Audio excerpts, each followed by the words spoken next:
Vietnam kite. O, game. Okay, 1, 2, usap! Yeah!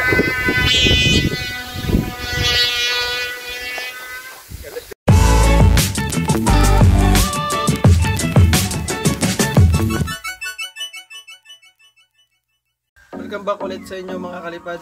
Rojim Vlogs TV here. At ngayong araw gagawa tayo ngayon ng Vietnam kite. So, meron na akong pinutol dito na kawayan ito.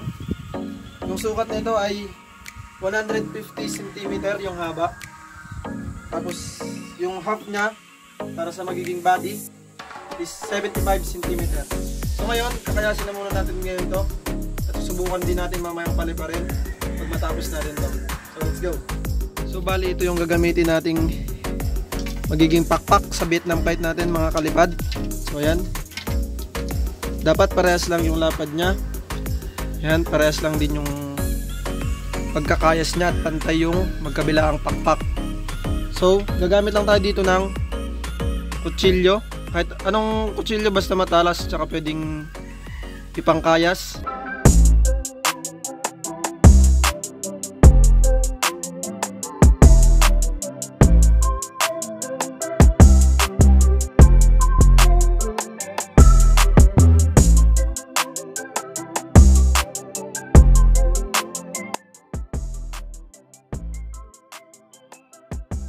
A few moments later. So ito na nga mga kalipad, nakaayos na natin yung gagawin nating Vietnam kite. Ano yung magiging pakpak niya. Yung sukat nito 150 cm. Tapos yung magiging body niya may sukat to na 120 cm. Tapos ito yung magiging sa buntot niya. Bali 65 cm nito. Ito yung magiging lagay ng sumba or yung pampaingay. Nasa 15 cm din to. So bubuhayin natin ito mga kalipad. So let's go.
Hours later.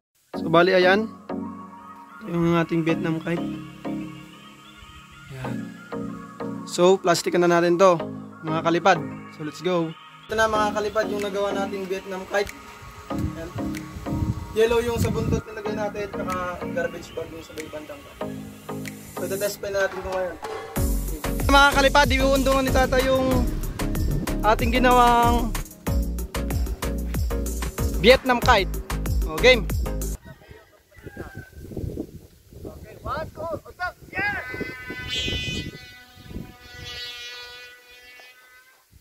So, dito na po si Kalipad Nel, siya yung nag-pilot. At ayun na yung ating Vietnam kite. So yung ginamit natin diyang sumba or pampatunog ay yung sa straw lang ng sako.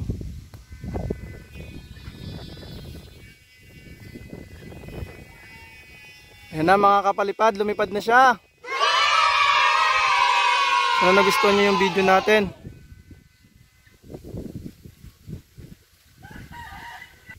Basta hangin. Putol to. Sabi ko sa'yo. So ayun, hinangin na nga mga kalipad. Putol to. Sabi ko sa'yo. Hindi yan mapuputol. So yun, ang bilis tumayo. Tikas na. Matigas. So ayan si Kalipad Nel yung nagpapilot. Tuwang-tuwa dahil hinangin na. At ayun, tumayo na.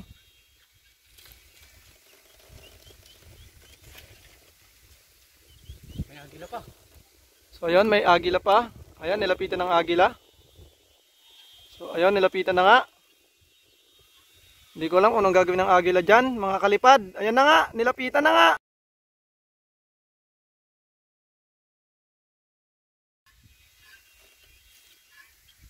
So gusto atang anuin, kalabanin. Sino yung agila? Wala na yung agila, umalis na. Ayun mga kalipad, nandito na sila. Pinapalipad na nila yung Vietnam kite. Yan si Kalipad. Ano pangalan mo? Kalipad Jacob, Kalipad Anthony at si Kalipad Nel. At ayun na. Lumipad na yung ginawa nating Vietnam kite. Tight. Ang liit na niya. Kita sa Vietnam yan.